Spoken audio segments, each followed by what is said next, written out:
रात के शायद 1:30 या 2 बज रहे थे। गर्मी इतनी थी कि पंखे की हवा भी तवे की तरह गर्म लग रही थी। नींद तो वैसे भी मेरी आंखों से कई सालों से रूठी हुई थी। आज इस उमस में रही सही कसर भी पूरी कर दी। मैं एक पुरानी सूती नाइटी पहने अपनी छोटी सी रसोई में पानी पीने आई। फ्रिज से बोतल निकाली ही थी कि मेरे फोन की स्क्रीन जली। साथ में एक हल्की सी टिंग की आवाज हुई। मैंने टाइम देखा। इस वक्त किसका मैसेज आ सकता है? मैंने स्क्रीन अनलॉक की। व्हाट्सएप पर मैसेज था राहुल का। राहुल, मेरे ठीक बगल वाले कमरे में किराए पर रहने वाला वो 25 साल का लड़का। हमारे कमरों के बीच में बस बालकनी की एक छोटी सी आधी दीवार का फासला था। मैसेज में लिखा था, भाभी अभी तक सोई नहीं या मेरी तरह आपको भी आज कुछ ज्यादा ही गर्मी लग रही है? मैंने मैसेज पढ़ा और मेरा खून खौल गया। ये कल का लौंडा मुझे रात के 2 बजे ऐसे मैसेज कर रहा है। मैंने गुस्से से अपनी बालकनी की खिड़की की तरफ देखा। वहां अंधेरा था, पर मुझे बालकनी की उस आधी दीवार के पास एक परछाई दिखी। मैंने खिड़की का पर्दा थोड़ा सा खिसकाया।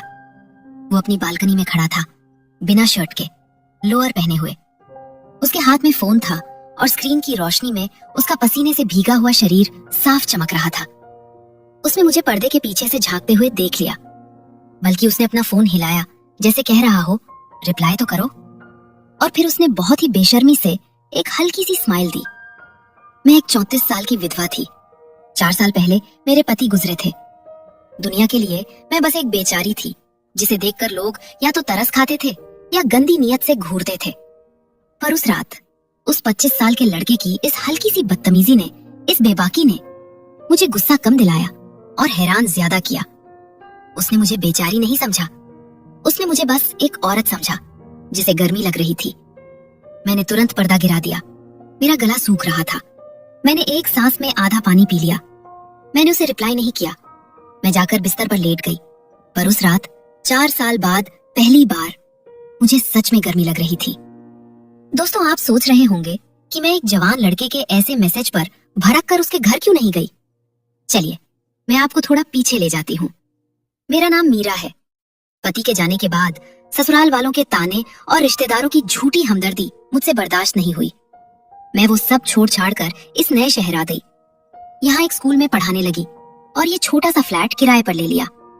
मुझे लगा यहाँ शांति मिलेगी, पर शांति के ठीक बगल में ही तूफान रहता था, राहुल। जब मैं यहाँ शिफ्ट हुई तो पहले ही दिन वो मेरे दरवाजे पर आ गया, हाथ में एक खाली कटोरी लिए। नमस्ते, मैं राहुल, पड़ोस में रहता हूँ। वो चीनी खत्म हो गई है, चाय बनानी थी। उसने एक मासूम सी स्माइल देकर कहा। मैंने उसे चीनी दे दी। मुझे लगा बात खत्म, पर नहीं, ये तो बस शुरुआत थी। वो एक टिपिकल बैचलर था। कभी चीनी, कभी पत्ती, कभी टमाटर मांगने आ जाता। भाभी, आज कुकर में दाल जल गई, क्या आपके यहाँ से 2 रोटियां मिल जाएंगी? मैं उसे रोटियां दे देती। वो लड़का था ही ऐसा, बातूनी और चुलबुला। एक दिन संडे था। मैं अपनी बालकनी में खड़ी कपड़े सुखा रही थी। वो भी अपनी बालकनी में आ गया। बीच में बस वो 3 फुट की दीवार थी। भाभी, आप सारा दिन काम करती हो, थकती नहीं? उसने अपनी बालकनी की दीवार पर कोहनी टिकाते हुए पूछा। काम नहीं करूंगी तो खाऊंगी क्या? मैंने बिना उसकी तरफ देखे जवाब दिया। अरे तो मुझे बता दिया करो ना। मार्केट से सब्जी लानी हो, बिजली का बिल भरना हो, मैं ले आऊंगा। वैसे भी खाली बैठा रहता हूँ। तुम काम क्या करते हो? मैंने पूछ लिया। सॉफ्टवेयर कंपनी में हूँ भाभी, वर्क फ्रॉम होम चल रहा है। मतलब घर बैठकर लैपटॉप पर खटर पटर। पर सच बताऊं, लैपटॉप से ज्यादा मुझे पड़ोसियों पर नजर रखना पसंद है, उसने हंसते हुए कहा। मैं ठिठकी। मैंने उसे घूर कर देखा। मेरा मतलब है, पड़ोसियों का ख्याल रखना पसंद है। उसने तुरंत बात पलट दी, पर उसकी आंखों की वो शरारत छुप नहीं पाई। मैं अंदर आ गई। ये लड़का सीधा तो नहीं था, पर पता नहीं क्यों उसकी ये हरकतें मुझे बुरी नहीं लगती थी। वो उन आदमियों से बेहतर था जो हमदर्दी के नाम पर मुझे घूरते थे।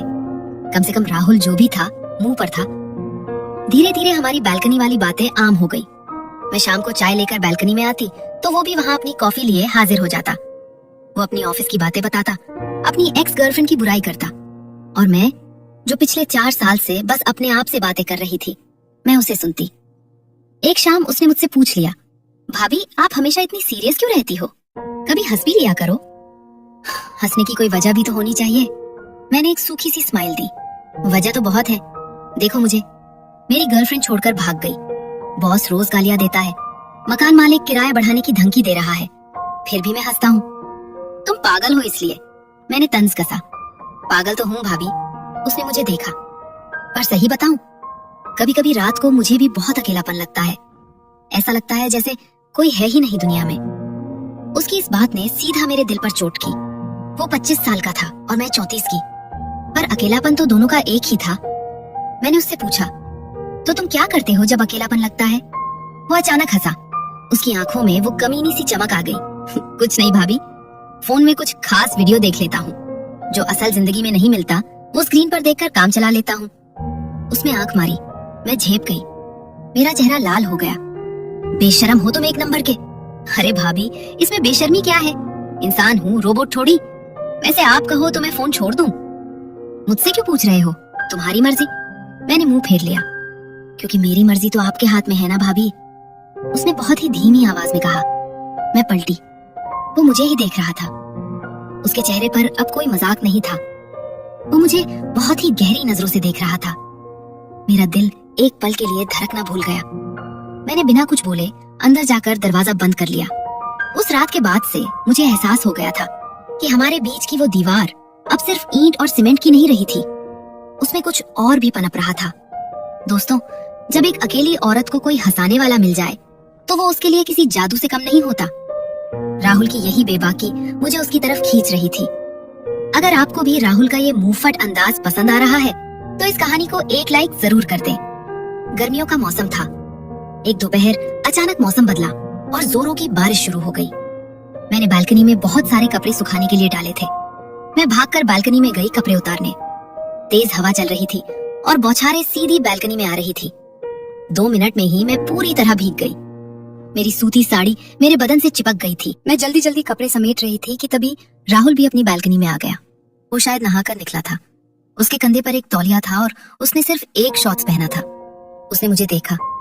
मैं उस वक्त उस हालत में थी जहाँ कोई भी औरत नहीं चाहेगी कि कोई पराया मर्द उसे देखे। मेरे कपड़े पूरी तरह से मेरे शरीर पर चिपके हुए थे। मैं छिटक गई।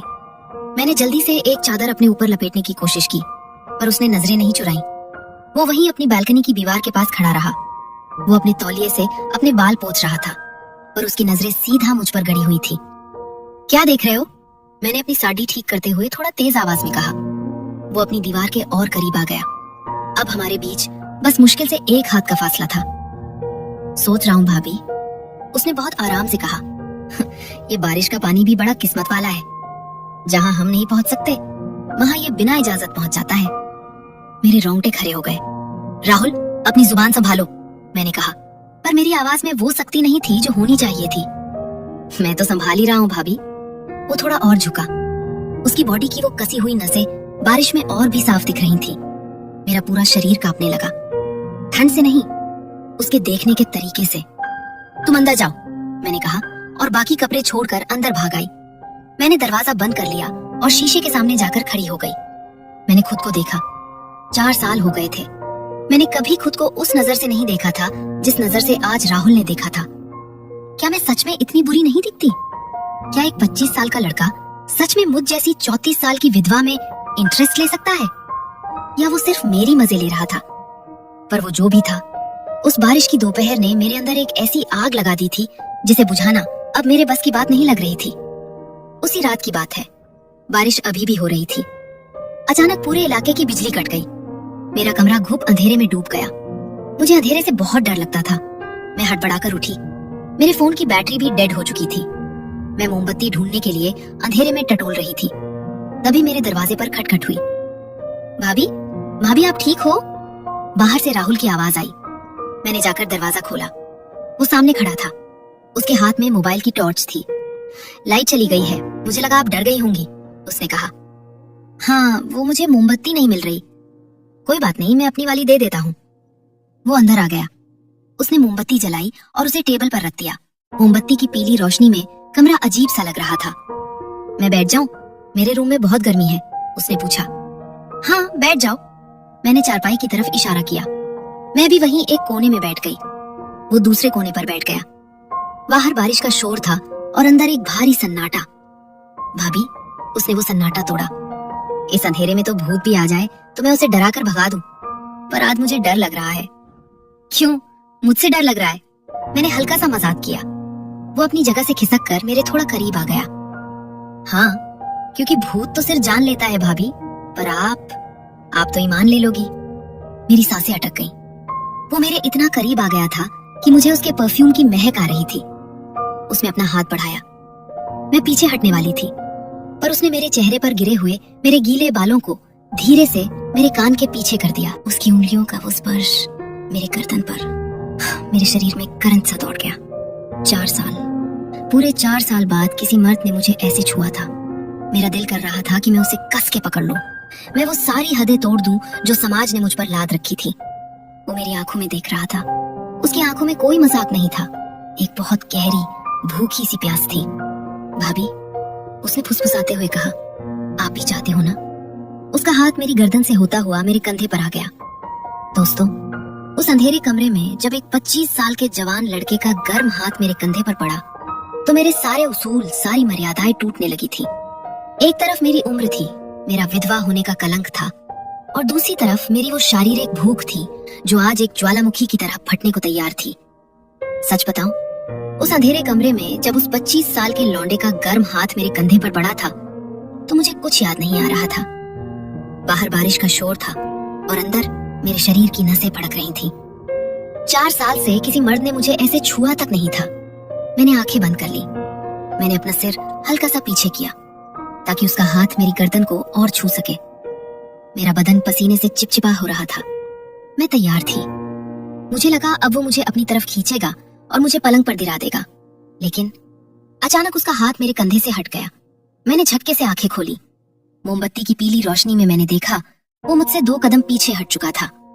उसका सीना तेजी से ऊपर नीचे हो रहा था, जैसे वो खुद को बहुत मुश्किल से कंट्रोल कर रहा हो। क्या हुआ? मेरे मुंह से अचानक निकल गया। आवाज इतनी भारी थी कि मुझे खुद अपनी आवाज नहीं लगी। राहुल ने एक गहरी सांस ली। उसने अपनी टॉर्च उठाई। भाभी, उसने बहुत ही शांत और भारी आवाज में कहा, मैं कोई चोर उचक्का नहीं हूं जो इस अंधेरे और आपकी इस हालत का फायदा उठाऊं। मुझे पता है आप अभी कमजोर पड़ रही हो।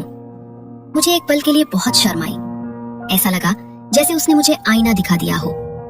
वो दरवाजे की तरफ बढ़ा, जाते जाते रुका और मुड़कर बोला, मैं आपको चाहता हूँ, ये बात सच है, पर जिस दिन आप खुद मेरे कमरे के दरवाजे पर आकर अंदर से कुंडी लगाओगी उसी दिन कुछ होगा। इस तरह अंधेरे में छिपकर नहीं। उसने दरवाजा खोला और चला गया। मैं वहीं चारपाई पर धराम से बैठ गई। मेरा पूरा शरीर कांप रहा था। मेरी नजर में उसकी जो आवारा वाली इमेज थी वो टूट कर बिखर चुकी थी। अब मेरे दिल में उसके लिए सिर्फ हवस नहीं, इज्जत और एक गहरा खिंचाव पैदा हो गया था। उस रात के बाद हमारे बीच की वो दीवार तो जैसे टूट ही गई थी। अब हम सिर्फ पड़ोसी नहीं थे, आंखों ही आंखों में बातें होने लगी थी। वो मेरी बहुत मदद करने लगा था।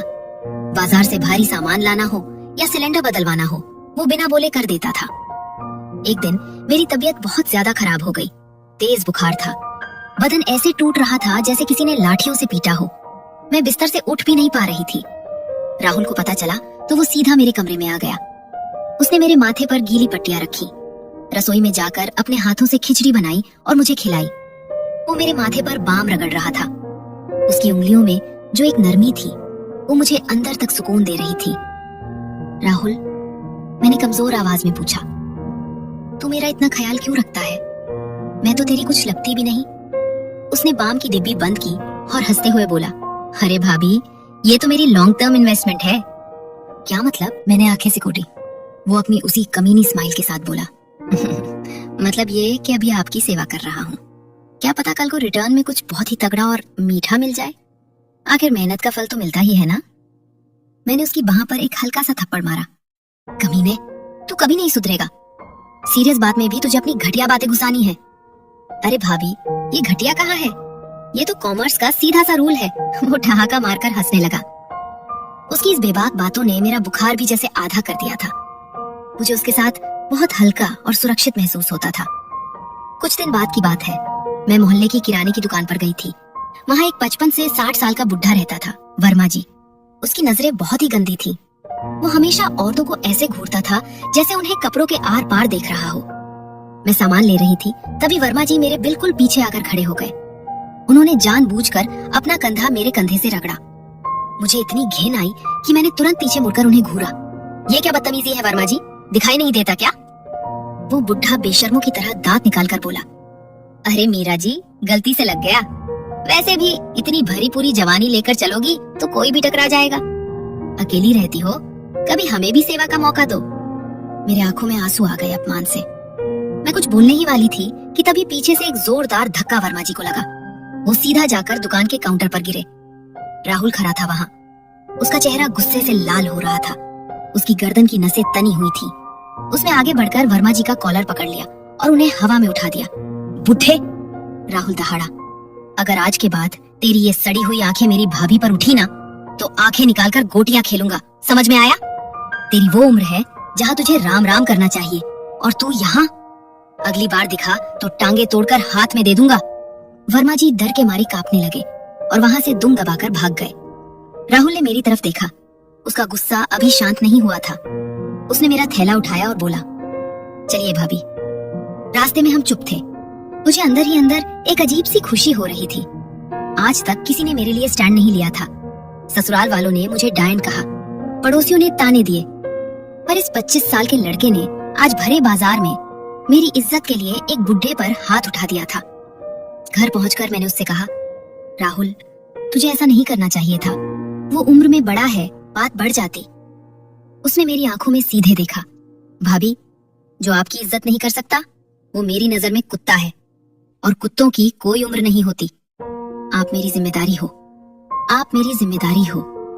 इन 4 शब्दों ने मेरे दिल पर जो वार किया था वो मैं शब्दों में बता नहीं सकती। उस दिन मुझे पक्का यकीन हो गया था कि ये लड़का मेरे लिए कुछ भी कर सकता है। दोस्तों, जब कोई लड़का आपके लिए दुनिया से लड़ जाए तो एक औरत का दिल उसके लिए अपने आप खुल जाता है। राहुल की इस हरकत ने मेरे अंदर की सारी झिझक खत्म कर दी थी। अगर आपको राहुल का ये रूप पसंद आया हो तो वीडियो को अभी लाइक करें। देखते देखते 5 महीने बीत गए। दिवाली का त्योहार आ गया। पूरी बिल्डिंग खाली हो चुकी थी। आसपास के सारे किराएदार अपने अपने घर, अपने गांव चले गए थे। सिर्फ मैं और राहुल बिल्डिंग में अकेले थे। उसे किसी प्रोजेक्ट की वजह से छुट्टी नहीं मिली थी और मेरा तो कोई घर था ही नहीं जहां मैं जाती। दिवाली की शाम थी। मैंने नहाकर एक लाल रंग की सूती साड़ी पहनी।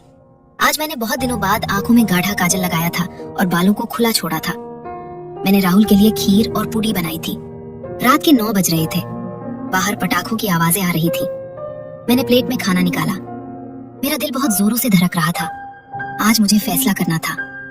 मुझे उसकी वो बात याद आ रही थी, जिस दिन आप खुद मेरे कमरे की कुंडी लगाओगी। मैंने एक गहरी सांस ली और खाने की प्लेट लेकर उसके कमरे की तरफ बढ़ी। उसका दरवाजा आधा खुला था। मैंने पैर से दरवाजे को धक्का दिया। राहुल बिस्तर पर बैठा लैपटॉप पर कुछ काम कर रहा था। उसने सिर्फ एक शॉर्ट्स पहना था। ऊपर का बदन नंगा था। उसके माथे पर पसीने की चमक थी। दरवाजे की आवाज सुनकर उसने ऊपर देखा। मुझे उस लाल साड़ी में देखकर उसकी उंगलियां कीबोर्ड पर रुक गईं। वो मुझे ऐसे घूर रहा था जैसे उसने मुझे पहली बार देखा हो। उसकी पलकें झपकना बंद हो गई थी। मैं चुपचाप अंदर गई।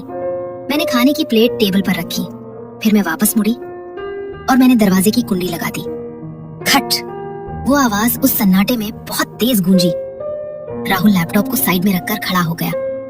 उसकी आंखों में एक सवाल था और एक भूखी सी प्यास भी। भाभी, ये कुंडी। उसका गला सूखा हुआ था। तूने ही कहा था ना राहुल। मेरी आवाज कांप रही थी पर मेरे कदम उसकी तरफ बढ़ रहे थे कि जिस दिन मैं खुद दरवाजा खटखटाकर अंदर आऊंगी और कुंडी लगाऊंगी। मैं उसके बिल्कुल सामने जाकर खड़ी हो गई। हमारे बीच अब कोई दीवार नहीं थी। आज दिवाली है राहुल, और मुझे अब और अंधेरे में नहीं रहना। राहुल ने 1 सेकंड भी बर्बाद नहीं किया। उसने मेरा हाथ पकड़ा और मुझे खींचकर दीवार से लगा दिया। उसकी पकड़ में इतनी ताकत थी कि मेरे हाथ की चूड़ियां खनक उठी। उसकी आंखें लाल हो रही थी। भाभी, वो मेरे कान के पास फुसफुसाया, बहुत तड़पाया है आपने। आज कोई शराफत नहीं दिखाऊंगा। मुझे शराफत चाहिए भी नहीं। मैंने भी अपने अंदर की 4 साल की प्यास को बाहर आने दिया और फिर उसने मुझे चूम लिया। वो कोई फिल्मी या सॉफ्ट किस नहीं था। उसमें एक जानवरों जैसी भूख थी। उसके होंठ मेरे होंठों को ऐसे चूस रहे थे जैसे मैं कोई पानी का झरना हूँ और वो रेगिस्तान का प्यासा। मैंने भी अपने दोनों हाथ उसकी नंगी पीठ पर कस लिए। मेरे नाखून उसकी चमड़ी में गड़ रहे थे। मेरा पूरा शरीर पसीने से भीगने लगा था। उसने मुझे झटके से गोद में उठा लिया। मेरी साड़ी का पल्लू कब जमीन पर गिरा मुझे पता ही नहीं चला। उसने मुझे बिस्तर पर पटक दिया और वो मेरे ऊपर आ गया। राहुल, मेरे मुंह से एक लंबी आह निकली। बाहर आसमान में पटाखे फूट रहे थे और अंदर उस छोटे से कमरे में 4 साल का सूखा खत्म हो रहा था। उस रात वहां कोई 34 साल की विधवा या 25 साल का लड़का नहीं था। उसने मेरी साड़ी के हर एक फोल्ड को ऐसे खोला जैसे वो कोई खजाना लूट रहा हो।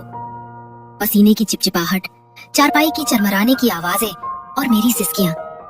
उस रात उस कमरे में सब कुछ बहुत ही रॉ और असली था। मैंने उस रात वो सब महसूस किया जो मैंने अपनी पूरी जिंदगी में कभी नहीं किया था। अगली सुबह जब मेरी आंख खुली तो धूप कमरे में आ चुकी थी। मैं राहुल की मजबूत बाहों में उलझी हुई थी। मेरा सिर उसकी छाती पर था। रात की थकान की वजह से मेरा पूरा बदन टूट रहा था, पर एक अजीब सा सुकून भी था। तभी राहुल की आंख खुली। उसने मुझे देखा और मेरे माथे को चूम लिया। गुड मॉर्निंग मेरी जान, उसने मुस्कुराते हुए कहा। मेरी जान? ये शब्द सुनकर मुझे अच्छा भी लगा और डर भी। मैं उठकर बैठ गई। मैंने जल्दी से अपनी साड़ी खुद पर लपेटी। रात का नशा अब उतर रहा था और हकीकत सामने खड़ी थी। क्या हुआ? राहुल ने पूछा। वो उठकर मेरे पास बैठ गया। राहुल, ये जो कल रात हुआ ये गलत था। मैं नजरें चुरा रही थी। इसमें गलत क्या था मीरा?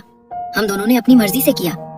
उसने पहली बार मुझे मेरे नाम से पुकारा था। पर हमारी उम्र देख राहुल, तू 25 साल का है, मैं 34 की हूँ। मैं एक विधवा हूँ। मेरे अंदर का डर बाहर आ रहा था। मुझे कोई फर्क नहीं पड़ता। उसने मेरा हाथ पकड़ा। मीरा, मैं तुमसे शादी करना चाहता हूँ। कल रात जो हुआ वो सिर्फ हवस नहीं थी। मैं सच में तुम्हें चाहता हूँ। शादी? ये शब्द सुनकर मेरे पैरों तले जमीन खिसक गई। तू पागल हो गया है? मैं चिल्लाई। तुझे पता है समाज क्या कहेगा? लोग मुझ पर थूकेंगे कि मैंने एक जवान लड़के को फंसा लिया। मेरे ससुराल वाले मुझे जान से मार देंगे। और 10 साल बाद का सोच राहुल, जब तू 35 का होगा, एकदम जवान, तब मैं 44 की हो जाऊंगी। तब तू मुझे छोड़ देगा किसी जवान लड़की के लिए। मेरे आंखों से आंसू बहने लगे। राहुल ने मुझे कंधों से पकड़कर हिलाया। मीरा, चुप हो जाओ। मैं वो घटिया आदमी नहीं हूँ जो उम्र देखकर प्यार करे। मुझे तुम्हारे साथ रहना है। मैं आज ही तुम्हारे साथ कोर्ट में जाकर शादी करने को तैयार हूँ। उसकी आंखों में सच्चाई थी। वो सच में मुझसे शादी करना चाहता था, पर मैं डरी हुई थी। मैंने अपना हाथ छुड़ाया और अपने कमरे में भाग आई। मैंने दरवाजा बंद कर लिया। मैं दरवाजे से टिककर नीचे बैठ गई। एक तरफ वो लड़का था जिसने मुझे मेरे अंधेरे से निकाला, मुझे फिर से जीना सिखाया, मुझे एक औरत होने का एहसास दिलाया। वो मुझसे शादी करने की जिद पर अड़ा था, और दूसरी तरफ ये जालिम समाज था। ये उम्र का 9 साल का फासला था। दोस्तों, मेरी हवस और मेरा अकेलापन तो उस रात मिट गया, पर अब मैं एक बहुत बड़े धर्म संकट में फंस गई हूँ। राहुल मेरे दरवाजे के बाहर खड़ा है और कह रहा है कि अगर मैंने दरवाजा नहीं खोला तो वो इसे तोड़ देगा। मेरा दिल कहता है कि मैं सारी दुनिया की परवाह छोड़कर उसकी बाहों में चली जाऊं, पर मेरा दिमाग कहता है कि ये रिश्ता कभी टिक नहीं पाएगा और आखिर में मैं ही बर्बाद होंगी। मैं क्या करूं? क्या उम्र का फासला सच में प्यार से बड़ा होता है? क्या एक 34 साल की विधवा को हक है कि वो एक 25 साल के लड़के से शादी करके अपनी नई दुनिया बसाए? मुझे आपके सहारे की सख्त जरूरत है। मुझे कमेंट्स में बताइए कि मुझे दरवाजा खोलकर उसे अपना लेना चाहिए या बिना कुछ बताए इस शहर को छोड़कर हमेशा के लिए भाग जाना चाहिए। मैं आपके कमेंट्स का इंतजार करूंगी। अगर आपको मेरी ये उलझन और ये कहानी अच्छी लगी हो तो इस वीडियो को लाइक करें और चैनल को सब्सक्राइब करके बेल आइकॉन जरूर दबाएं। मैं जल्द लौटूंगी अपनी जिंदगी के इस फैसले के साथ। तब तक अपना ख्याल रखें।